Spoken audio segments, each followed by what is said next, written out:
senior librarian, so we'll go alphabetically by last name. Andrews, Bird, Carmichael, we'll go on.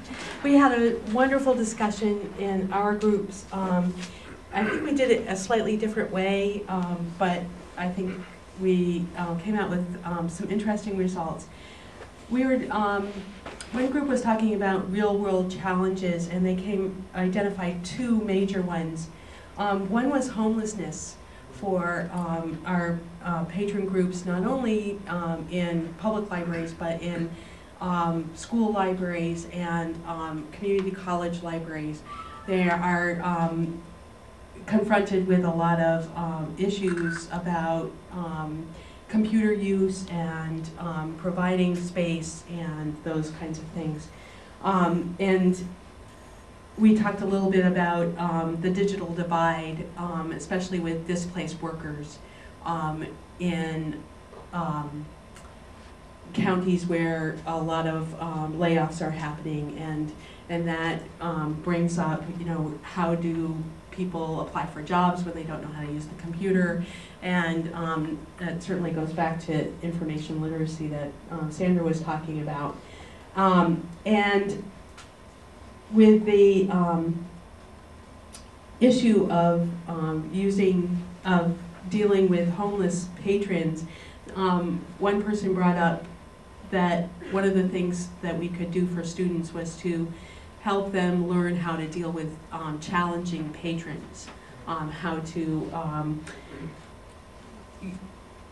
deal with those kinds of issues before they get out of the classroom.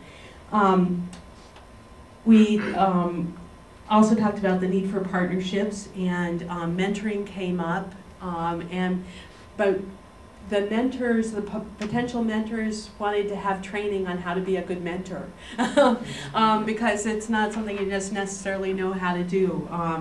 And what are the expectations of the students from either a mentorship situation or a practicum situation, and what are the expectations of the school, of the program, and also the expectations of the person that they're working for. Getting those all out on the table ahead of the practicum.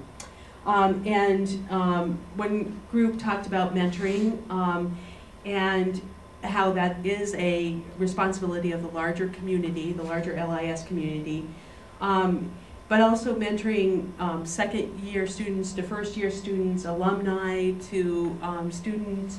All of these kinds of relationships are important and should be fostered in our program. We talked about service learning projects and how service learning projects foster advocacy, and advocacy was a word that came up quite a bit because, and we talked a little bit about how service learning projects allow students to feel like a professional, to bring their skills to a situation where they can act as in a professional capacity and sort of spread their wings a little bit. And we talked about collaboration and partnerships and how successful collaboration is one of the ingredients of success of these mentoring and service learning projects, and how we need to foster that across the board for all of the stakeholders there. And we talked a little bit about research, what research needs the community has from us. And we talked a little bit about how one of our LIS goals is to have people find information, but in order to have people interested in finding information, you have to foster curiosity, and that isn't necessarily how the educational system trains students to be just sort of curious about stuff. And you know, why do 4-, 5-, and 6-year-olds, they're just, you know, ready to learn everything, but by the time they're in 8th grade, they don't want to learn anything. And why does that change happen, and how can we as LIS professionals, help turn that around for our educational systems, all of the ones that we work for. And sort of in that same regard, we talked a little bit about refreshing midlife professionals. Professionals who have been in the field for 20 years and maybe need to have their own curiosity refreshed and in terms of new things that they need to learn to better do their jobs, etc. And to, bring them to a new level. As somebody said, there's 4 or 5 generations in the workplace.